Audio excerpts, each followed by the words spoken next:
Dando sequência, então, à parte de análise da resposta no domínio do tempo, a gente vai começar, então, com sistemas de segunda ordem. A gente viu os de primeira ordem e agora os de segunda ordem.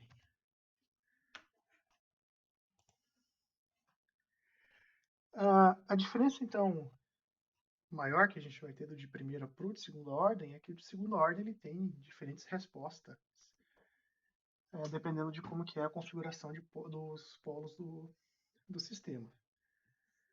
Então, ele possui maior variedade de respostas, tá? Outra característica, né? Sistema de segunda ordem pode ter respostas que vão desde aquelas similares aos sistemas de primeira ordem ou, né, com oscilações de saída.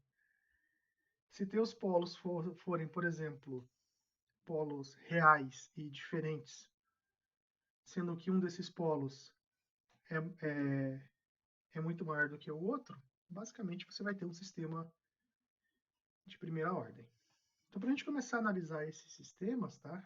Vamos considerar essa função de transferência, onde aqui a gente observa o s quadrado, tá? O termo AS e, por fim, o termo B, que seria o termo que multiplica S na zero. Novamente, o numerador B e o denominador B, aqui no fim da expressão do denominador, é só para a gente normalizar a resposta em regime igual a 1, tá? Quando a entrada for um degrau 1 sobre S. Então, aplica um degrau, né? Em regime, o degrau tem amplitude 1, a gente vai ter amplitude 1 também na nossa saída, tá? O que vai dar a característica mesmo do sistema de segunda ordem é o seu denominador e o seu numerador é a amplitude da resposta. A gente já viu isso também naquela parte em que foi discutido polos e zeros. O que a gente vai fazer agora, tá, é obter a resposta ao degrau unitário desse sistema para diferentes valores e configurações, né, de A e B, e ver como que essa resposta vai estar variando. Então vamos pegar o primeiro caso. O primeiro caso é o que a gente chama de resposta superamortecida. O sistema que a gente tem como exemplo, S quadrado, 9S, mais 9 aqui no nosso denominador, tá? Se a gente calcular os polos desse sistema, a gente vai obter um polo em menos 1,146 e outro polo em menos 7,854, tá? Então, são dois polos reais e diferentes. Então, todos os seus valores estão aqui no segmento, no eixo sigma, né, que é o segmento dos números reais. Lembrando, né, como que eu faço para calcular os polos do sistema? Você vai observar o nosso denominador, vai igualar a zero e achar as raízes dessa equação característica. Como é o denominador que dá a dinâmica de resposta do nosso sistema, a gente costuma chamar a expressão do denominador de equação característica, tá? Então, sempre que eu falar, ou se vocês lerem em algum livro, equação característica, está falando do nosso denominador, tá? Aplicando o degrau na entrada, então, eu vou obter o C de S. O que a gente espera, antes da gente partir para o gráfico, o que a gente espera como resposta? Sempre que eu tenho um polo no eixo real, isso aqui vai me dar alguma resposta do tipo uma amplitude, que eu não sei o que é, então uma caixinha preta, e na menos, vou chamar isso aqui de P1, esse aqui eu vou chamar P2, e na menos P1 vezes T.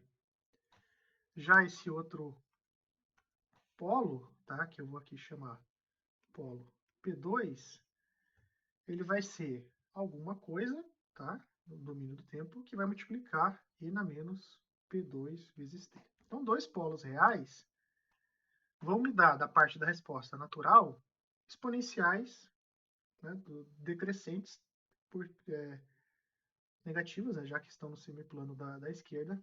É claro que eu ainda tenho a resposta forçada, que vai ser devido a esse polo S aqui da minha entrada, né? Isso aqui vai ser um polo na origem. Então, eu também vou ter alguma coisa que multiplica alguma amplitude, né? U de t, só para dizer que ele vale, né? A gente sempre trabalha para t maior que zero. Então, eu espero ter uma resposta desse tipo para sistemas super amortecidos, tá? Que tem dois polos reais e diferentes. Então, a resposta desse sistema ao degrau unitário pode ser escrita da seguinte forma. Então, aquilo que a gente tinha colocado, né? Esse K1, isso aqui já está no tempo, é devido ao nosso 1 sobre S.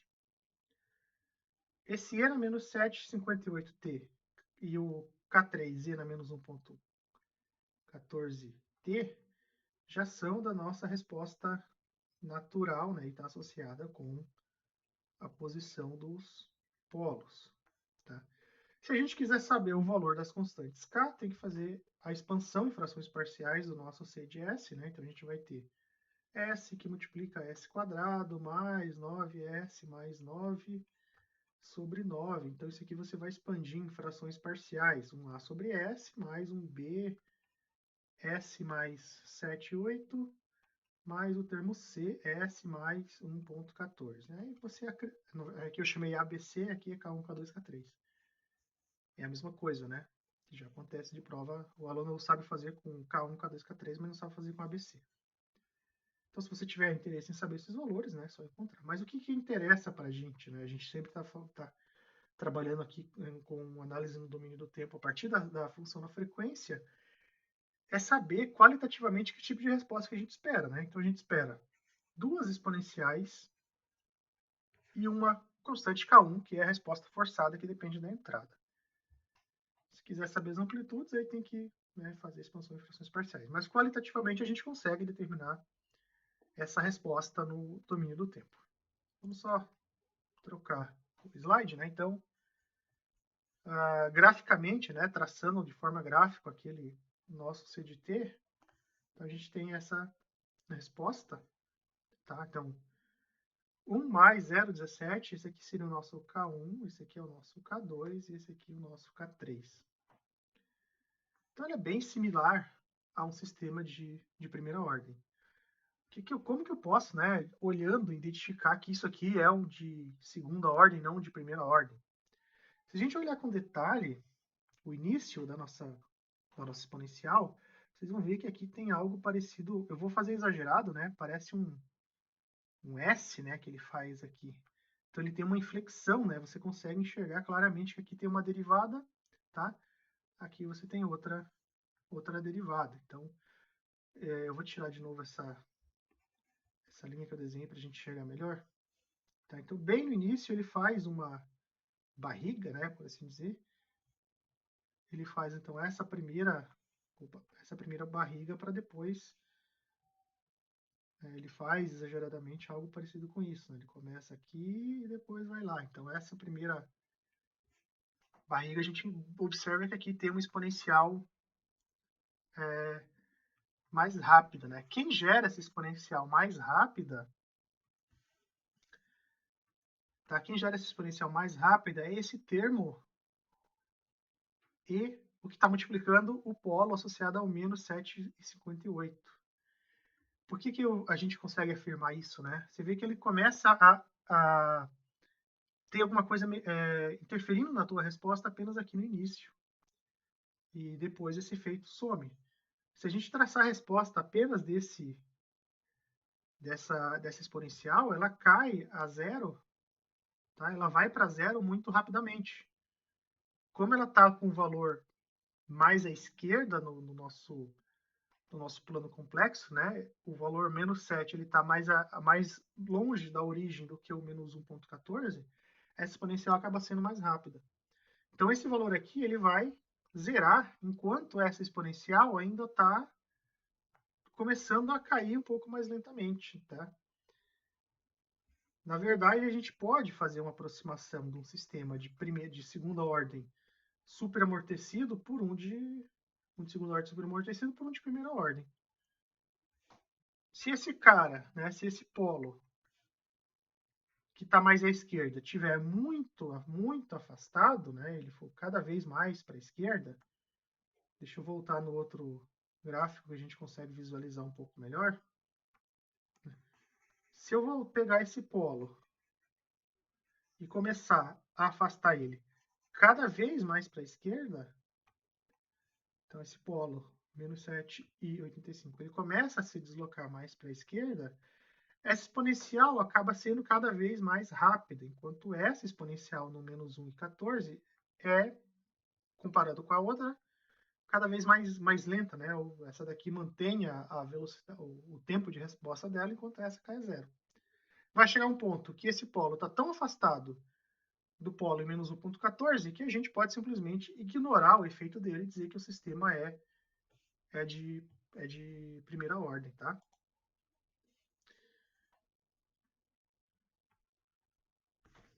Outra coisa que pode ser feito também com esse tipo de resposta, é muito comum, vocês vão ver isso lá em controle 2, quando forem estudar as técnicas de sintonia de P&D, é você pegar esse nosso, eu vou colocar como CDS, né?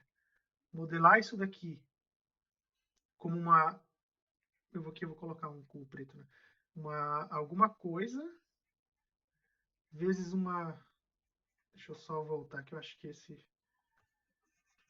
desenho não condiz com o que eu estou querendo escrever, né? Então, o nosso CDS, ele vai ser, vou colocar G de S, que é a função de transferência. Em vez de ser um termo de segunda ordem, você vai pegar uma amplitude aqui, A, S mais polo, 1, multiplica um E na mais alfa S. Então, o que é esse alfa S? Isso aqui é um atraso. Lembra das propriedades lá de sistemas lineares, né? Multiplicar por uma exponencial na frequência equivale a um atraso no tempo. Então, ele modela essa primeira exponencial como um delay, como um atraso no sistema, e aí considera apenas essa como uma exponencial de primeira ordem, que seria esse nosso termo P1 aqui. Né? Mas isso aqui lá, agora, controle 2, vocês vão ver isso na técnica de sintonia. Mas só ilustrando, né, que esse tipo de sistema, dependendo a posição dos polos, você pode até trabalhar como de primeira ordem. Então, resumindo, resposta superamortecida. Características, né? O nosso G de S, ele tem dois polos reais, porém, né, diferentes um do outro.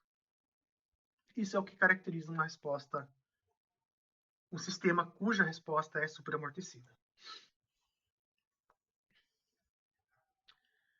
A gente pode ter também um sistema classificado como sistema subamortecido. Então, tomando como exemplo, R de S, 1 sobre S, S quadrado 2S mais 9, em cima 9. Se a gente pegar esse polinômio característico, S quadrado mais 2S mais 9 igual a zero, né? Acha os zeros dessa função, faz lá um Bhaskara, né, que fez o ensino médio forte, né, sabe fazer equação do segundo grau. A gente vai observar que esse polo, esse par de polos, são complexos e conjugados, certo? Então ele tem parte real, parte imaginária. Quando você vai ter o teu Bhaskara, né, aquele delta, o termo da raiz é negativo, e aí você tem, então, polos complexos. Então, está marcado aqui, primeiro polo, segundo polo. Polos complexos, né, reforçando, sempre aparecem aos pares e conjugado. Ele nunca aparece sozinho. Então, é menos 1 mais ou menos j raiz de 8. Então, o nosso S1, 2, ele vale menos 1 mais ou menos j raiz de 8. Sempre que eu tenho polos complexos conjugados, a nossa resposta ela vai ter alguma característica, uma senoidal, uma senoide ou cossenoide amortecida. Então, ele tem uma parcela senoidal vezes um decaimento exponencial. Então, seria algo como, vamos colocar aqui uma caixinha preta, já que eu não sei a amplitude, uma exponencial, tá? A característica é que esse decaimento exponencial, ele é sempre a parte real desse meu polo complexo. Então, menos 1 vezes t, que vai multiplicar um cosseno. O cosseno ele tem uma frequência ômega, né? Então, uma frequência angular ômega t, mais uma defasagem. Né? O cosseno, seno mais cosseno eu posso escrever como cosseno defasado.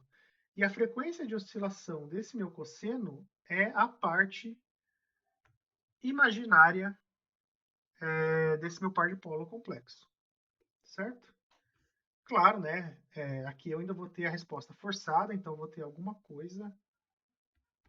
Vamos chamar esse aqui de K1, esse aqui de K2, caso a gente queira. Então ele vai ter uma constante mais um outro valor constante, exponencial, cosseno de ômega t, mais uma defasagem. Eu não sei se é...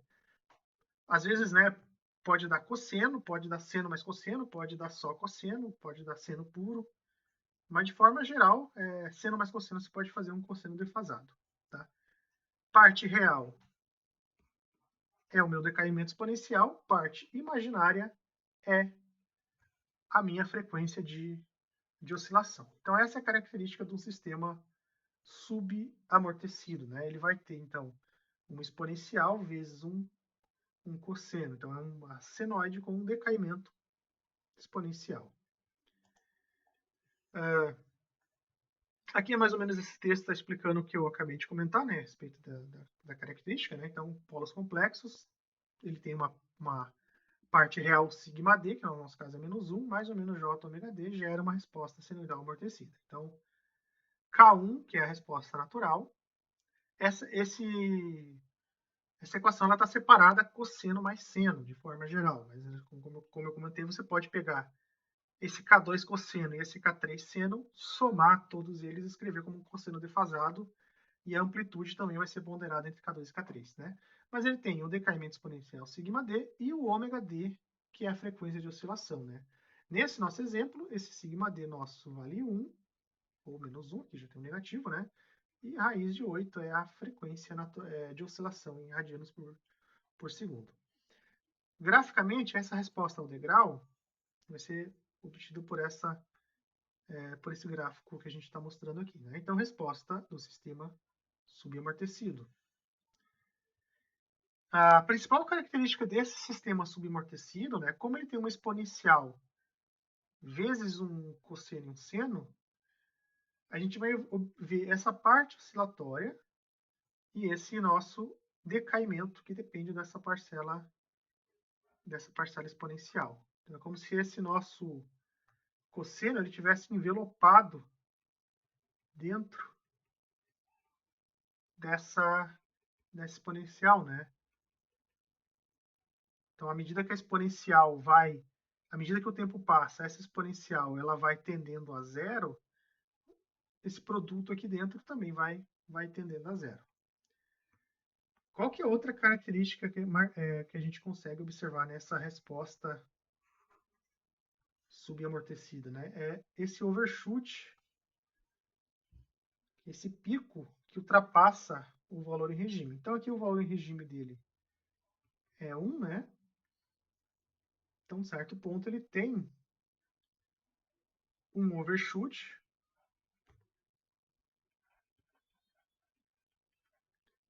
ou uma ultrapassagem, né, em relação ao valor de regime. Então, esse salto inicial, esse overshoot que ele apresenta, né, dependendo do tipo de sistema, esse overshoot é um pouco maior, é um pouco menor. Tudo vai depender, então, dessa relação, na verdade, entre parte real e imaginário. Né? Quanto maior for a parte imaginária em relação à parte real, maior é nosso overshoot. Dependendo do tipo de sistema, o overshoot vai ser maior ou menor, ou pode ser um problema, né, na hora de você implementar um projeto real, né, um projeto de sistema de controle, né, na prática. Pode ser um problema, então você precisa diminuir esse overshoot, ou você admite um overshoot, e aí você consegue um tempo de resposta um pouco mais rápido. Tá? Então, característica do sistema subamortecido, de forma simples, é essa. Né? Como que a gente sabe que o sistema vai ser subamortecido? polos, né, com uma parcela, eu vou colocar sigma d, parcela real, mais ou menos j ômega d. Então, real, e aqui a nossa parcela imaginária. Próximo tipo de resposta que a gente tem, a resposta criticamente amortecida. Resposta criticamente amortecida, tomando como referência essa função de transferência 9, s quadrado 6s mais 9, se a gente igualar esse polinômio característico a zero, você vai encontrar dois polos reais idênticos. Quando vocês faziam o delta lá quando aprenderam a equação do segundo grau e calculavam o delta, né, quando o delta dá zero, então o nosso sistema vai ter vai ter raízes reais e idênticas, né? Quando o delta era positivo, as raízes eram reais diferentes. Quando o delta é negativo, raízes complexas, real e complexo. Quando o delta é zero, raízes reais e idênticas, né? Então, no caso, a gente tem um polo duplo localizado em -3.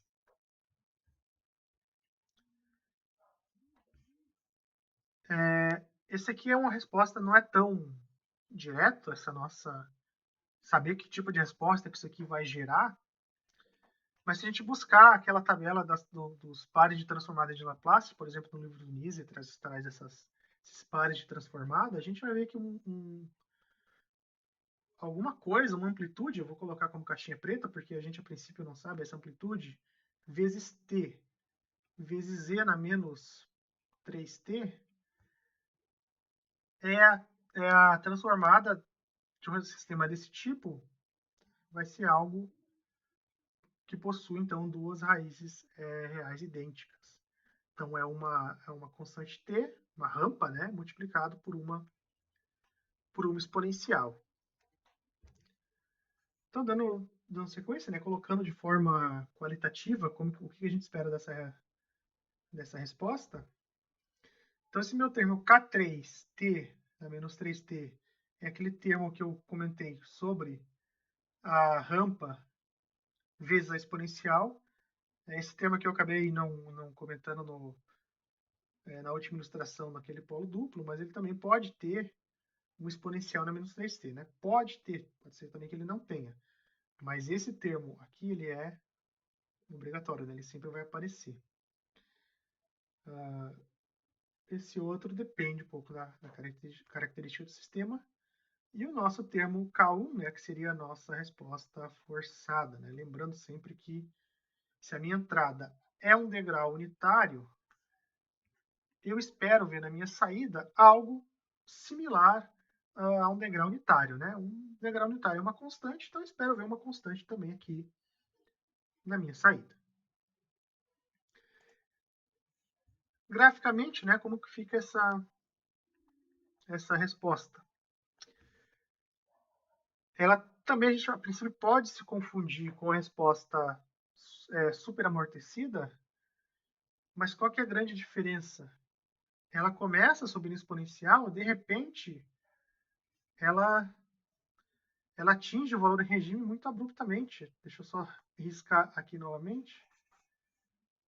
A gente consegue enxergar que quando ela está chegando no valor de regime, no regime permanente, não mais no transitório, essa passagem dessa exponencial até o regime permanente ela é mais abrupta. Enquanto no sistema superamortecido, ele é um pouco mais lento, né? Essa exponencial ela vai subindo mais devagar.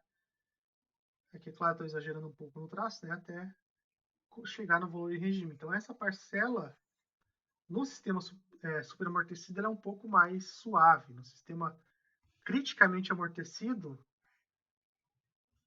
ela é mais abrupta, né? Esse sistema ele está no limiar entre o subamortecido e o superamortecido, por isso que a gente chama amortecimento crítico. Né?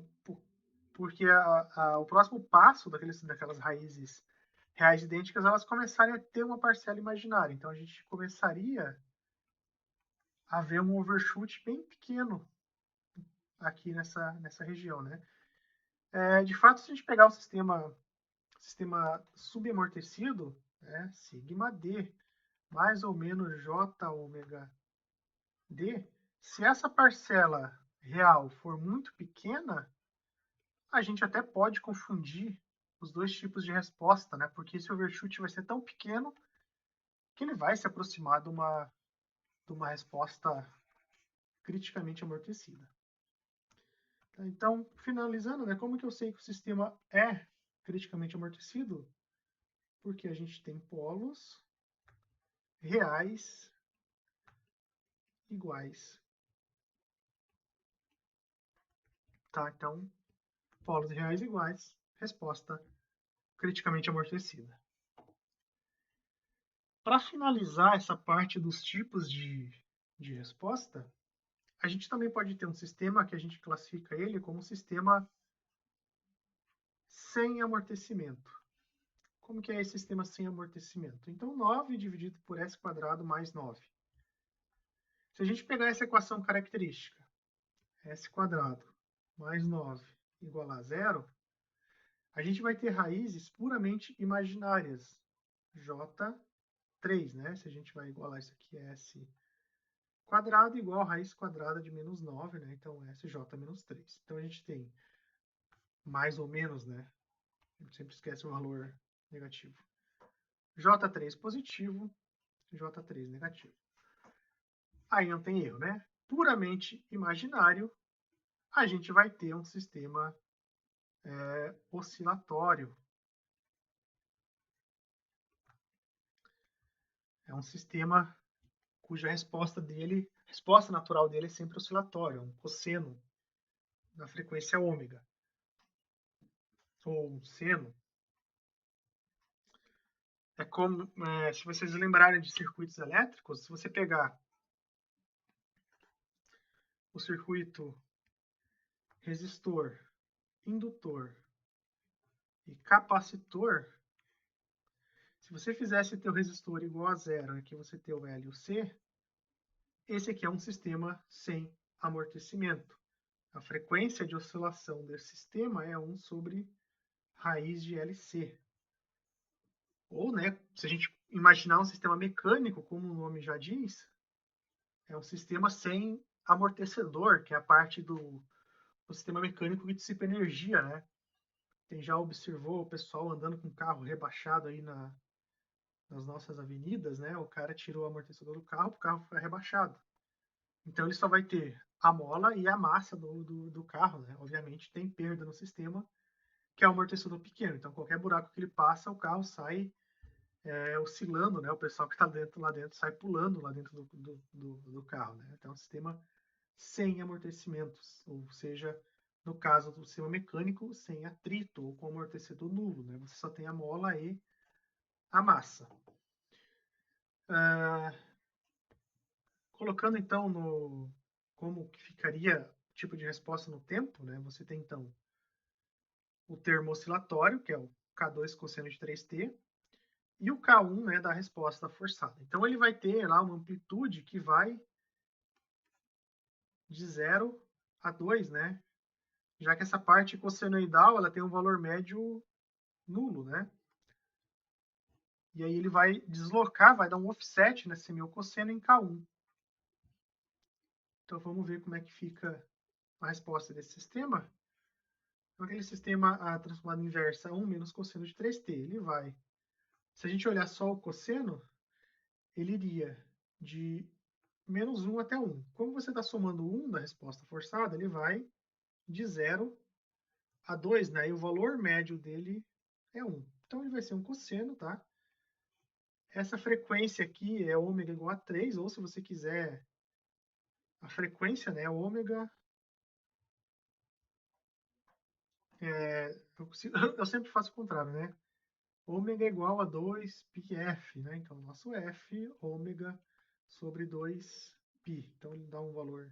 Tem que fazer a continha para ver quanto que vai dar essa frequência, né? Mas é nesse intervalo de tempo que você mede. Então, sistema sem amortecimento. Como que eu identifico? Raízes puramente imaginárias, tá? puramente imaginária. Então, são os tipos de resposta que a gente tem. Superamortecido, subamortecido, criticamente amortecido e o sistema sem amortecimento. O que a gente vai, então, escrever daqui para frente, né, é um sistema de segunda ordem na sua forma geral, que facilita, primeiro de tudo, a classificação deles de acordo com o amortecimento que ele possui, e também facilita o cálculo dos parâmetros dos índices de desempenho, como tempo de subida, tempo de assentamento, tal qual a gente fez para o sistema de primeira ordem. Então, a gente busca sempre escrever o sistema de segunda ordem em função de dois parâmetros. O primeiro deles, a frequência natural, e o segundo, fator de amortecimento. A frequência natural é um pouco mais simples de a gente enxergar do que o fator de amortecimento. Então, frequência natural ômega-n é a frequência de oscilação de um sistema sem amortecimento, como aquela obtida em circuitos RLC, em que a resistência é igual a zero. Então, a gente pega... Claro que a gente ainda não definiu o que é fator de amortecimento, mas se a gente pegar um sistema sem amortecimento, qual que seria a frequência de oscilação dele? Então, no caso do circuito RLC, eu quero saber qual é a frequência natural. Você tira fora a resistência e calcula a frequência de oscilação daquele sistema. Né? No caso do RLC série, sem amortecimento, né, com resistor igual a zero, eu até coloquei que o ômega é 1 sobre raiz de LC. Então, esse aqui é o nosso ômega N. Esse valor de ômega N, ele difere em questão em valor absoluto, né? Dependendo do tipo de sistema que você tem. Por exemplo, sistema mecânico vai ter um ômega N menor se comparado àquele que a gente vai observar em sistemas elétricos, né? O sistema elétrico, ele naturalmente ele tem uma velocidade de resposta muito alta. O sistema mecânico, ele é mais lento que o sistema elétrico. Pouco ou muito aí vai depender dos parâmetros envolvidos, mas geralmente ele é mais lento. Já o fator de amortecimento, ele é algo não, sem dimensão, sim, já que ele é um fator, mas ele é algo que não tem uma escala de tamanho, né? Então, independente se você tem um sistema muito rápido ou um sistema muito lento, o fator de amortecimento ele sempre vai variar, né? Vai ser um indicativo de como que é a resposta, principalmente a ultrapassagem percentual dele. Então, ele é algo que não tem uma dimensão, né? A gente não consegue associar ele para valores padrões para sistemas rápidos ou sistemas lentos. Ele é definido como a razão entre a frequência de decaimento exponencial da envoltória e a frequência natural. É um pouco mais difícil também enxergar essa definição, mas vamos pensar. Frequência de decaimento exponencial da envoltória. A gente desenhou ali naquela parte do sistema subamortecido que é como que aquela nossa oscilação ela tem uma envoltória exponencial e está associado a parcela real do meu polo complexo, no caso do sistema subamortecido. Então, aquela parcela real é a nossa frequência de decaimento exponencial, dividido pela frequência natural, ômega-n, que a gente definiu, acabou de definir.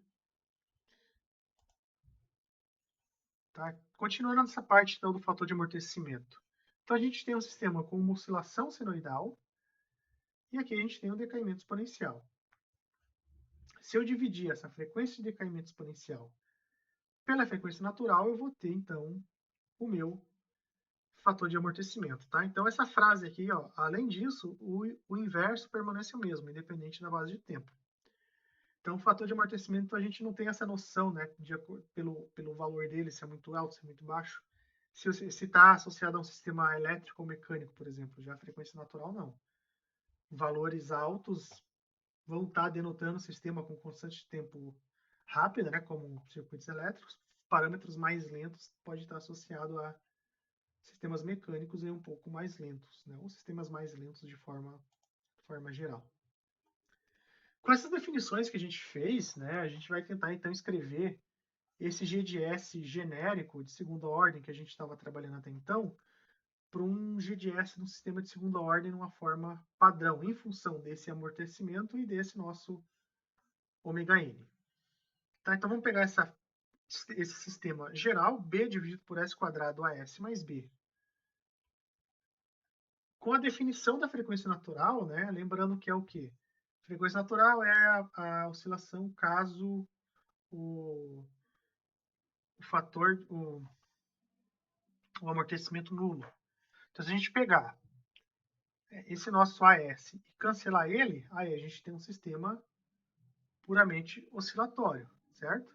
Qual que é a frequência de oscilação desse nosso sistema puramente oscilatório? Exatamente, né, raiz quadrada de B.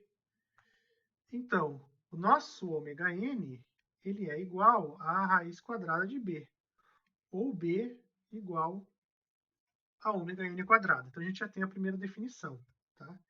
Esse nosso último termo do sistema de segunda ordem, ele então a gente vai poder depois trocar esse nosso B por ômega n ao quadrado.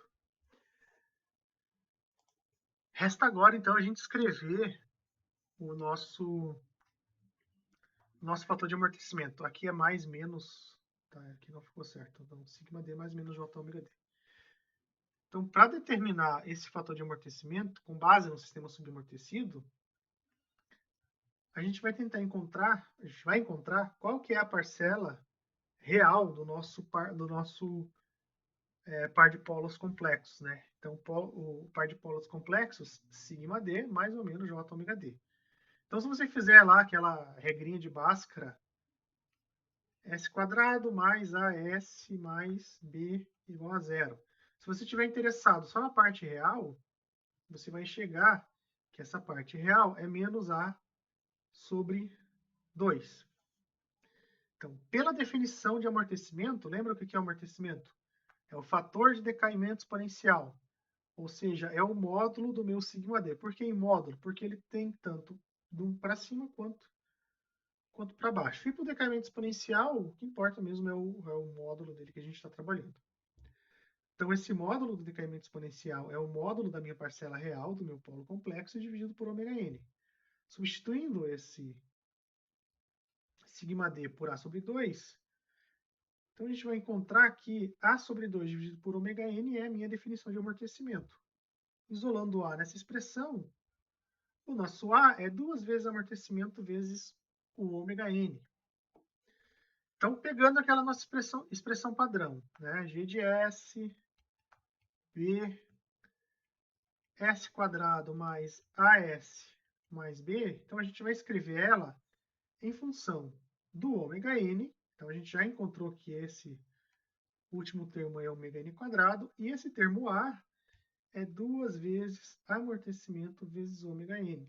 Então, escrevendo o nosso sistema de segunda ordem da forma padrão, a gente vai chegar, então, que ômega n quadrado dividido por S quadrado, 2 vezes amortecimento vezes ômega n vezes S, mais ômega n quadrado. Então, ômega n quadrado em cima, ômega n quadrado embaixo, é para normalizar uma resposta ao degrau unitária, né, em regime unitário, quando eu aplico um degrau unitário. Se não for unitário, né, se for menor do que 1 ou maior do que 1, então essa parcela de cima ela é diferente. A gente está só normalizando esse sistema padrão, né, para ter o valor em regime 1 quando a entrada for um degrau unitário. Quais são os polos dessa função de transferência? Né? Se é igual a essa equação característica zero, quais são os polos que eu tenho? Então, eu vou chegar aqui, S é menos amortecimento ômega n, mais ou menos ômega n raiz quadrada, amortecimento quadrado menos 1. É só fazer a equação de Bhaskara, a gente vai chegar nessa expressão. O que a gente pode ver dessa equação? Para o nosso sistema ser superamortecido, ele tem que ter raízes reais e diferentes. Para isso acontecer, essa parcela aqui da raiz quadrada, né, o termo da raiz quadrada, ele tem que ser positivo, porque aí essa primeira parcela da soma ou subtração vai acrescentar ou diminuir um valor, e aí você vai ter valores diferentes, né, para os dois polos. Para ele ser subamortecido, né, com raízes complexas conjugadas, essa raiz quadrada tem que ser negativa. Então, esse nosso amortecimento tem que ser menor do que 1. No caso do sistema criticamente amortecido, né, ele tem que ter raízes reais idênticas. Então, essa nossa parcela da raiz quadrada tem que ser 0, ou seja, o nosso amortecimento tem que ser 1. Aí você vai ter raiz exatamente menos amortecimento ômega-n. Então, veja que a gente está classificando o tipo de sistema apenas de acordo com o amortecimento. Então, esse amortecimento é o que a gente vai usar de parâmetro para classificar o tipo de resposta. Tanto que a gente até no nome, né, fala sistema superamortecido, ou seja, o fator de amortecimento grande, o sistema subamortecido, o fator de amortecimento abaixo de um certo patamar, puramente imaginário, sistema sem amortecimento, ou seja, amortecimento nulo. Sistema criticamente amortecido, ele tem um fator de amortecimento crítico, que é um pouquinho mais, ele é superamortecido e um pouquinho menos ele é sub. Então, é esse parâmetro de fator de amortecimento que diz para a gente que tipo de resposta que o sistema vai ter. Tá? Então, vamos pegar o caso do sistema sem amortecimento. Amortecimento nulo. Então, a gente tem aqui os polos imaginários. Sistema subamortecido é aquele em que o amortecimento está entre 0 e 1, né? Então, a gente vai ter os nossos polos S menos amortecimento ômega-n mais ou menos J ômega-n raiz quadrada de 1 menos amortecimento quadrado. Então, você vai ter esses dois polos, ou ele pode ter essa configuração ou essa configuração, né? Dependendo do valor da parcela imaginária. Mas vamos pegar como base esses dois vermelhos, né? Então, ele vai ser sistema com polos imaginários, sistema subamortecido, né? Caso o teu amortecimento esteja entre esse intervalo. Se o sistema for exatamente igual a 1, aí a gente tem o caso do sistema criticamente amortecido, polos reais e imaginários, né? Já que aqui, vou colocar aqui, de novo, quem são os nossos polos? Menos amortecimento ômega-n, mais ou menos, mais ou menos ômega-n, raiz quadrada de amortecimento quadrado menos 1. Então, se ele for exatamente igual a 1, essa segunda parcela do nosso polo vai zerar e você vai ter polos reais idênticos. Ou, né, se o teu amortecimento for maior do que 1, o que tiver dentro dessa raiz vai ser maior do que 0, e aí você tem esse primeiro termo somando com uma parcela e subtraindo de uma outra parcela, aí você tem polos reais e diferentes. Então, a gente consegue classificar o tipo de resposta do sistema de acordo com o fator de amortecimento. Se ele está em 0, ele é um sistema sem amortecimento. Entre 0 e 1, ele é subamortecido. Exatamente igual a 1, ele é criticamente amortecido. E maior do que 1, ele é um sistema superamortecido. Por definição, tá? A gente não tem amortecimento negativo, né? Ele varia sempre para parâmetros maior do que 0. Aqui ele está sendo colocado um exemplo do NISE, né, do livro de sistema de controle do NISE, para você calcular, classificar, né, cada um desses três sistemas de acordo com o fator de amortecimento. Então, por comparação, a gente pode escrever o nosso fator de amortecimento. O último termo do denominador é sempre ômega-n quadrado. O termo do meio é sempre 2 vezes amortecimento ômega-n. Então, primeiro, você encontra quem é a frequência natural. Com o valor da frequência natural, você encontra o fator de amortecimento. Então, nesse primeiro caso, o amortecimento deu 1,55. Depois, o amortecimento deu igual a 1. E, por fim, o amortecimento deu 0,894. Pela sequência, né? Esse nosso sistema, ele é super amortecido. Esse nosso sistema, ele é criticamente amortecido. E esse nosso sistema, ele é subamortecido. Tá? Então, aqui deu maior do que 1, aqui deu igual a 1 e aqui deu menor do que 1. Tá? Então, apenas sabendo o valor do fator de amortecimento, você classifica o tipo de resposta que o teu sistema vai ter. O próximo tópico que a gente vai trabalhar é o sistema de segunda ordem subamortecido, né? Por que é importante, né, ter uma sessão apenas dedicada a esse tipo de sistema? Porque esse tipo de sistema ele é amplamente encontrado, né, para sistemas físicos, né? Diferente do sistema superamortecido, que o sistema superamortecido você pode até simplificar por um de primeira ordem, esse aqui não, tem uma resposta bem característica. E a parte transitória dele, né, tem mais pontos para você calcular. Você ainda vai ter o tempo de subida, você ainda vai ter o tempo de assentamento, tal qual um sistema de primeira ordem. Só que ainda você tem a ultrapassagem percentual, aquele overshoot que a gente viu no gráfico dele da resposta integral. A gente ainda tem quanto por cento que ele ultrapassa do valor em regime e ainda em que instante de tempo que aquilo acontece. Isso a gente vai ser capaz de determinar apenas observando os parâmetros de fator de amortecimento, tá? E a frequência natural ômega n. Então esse é o assunto do próximo vídeo.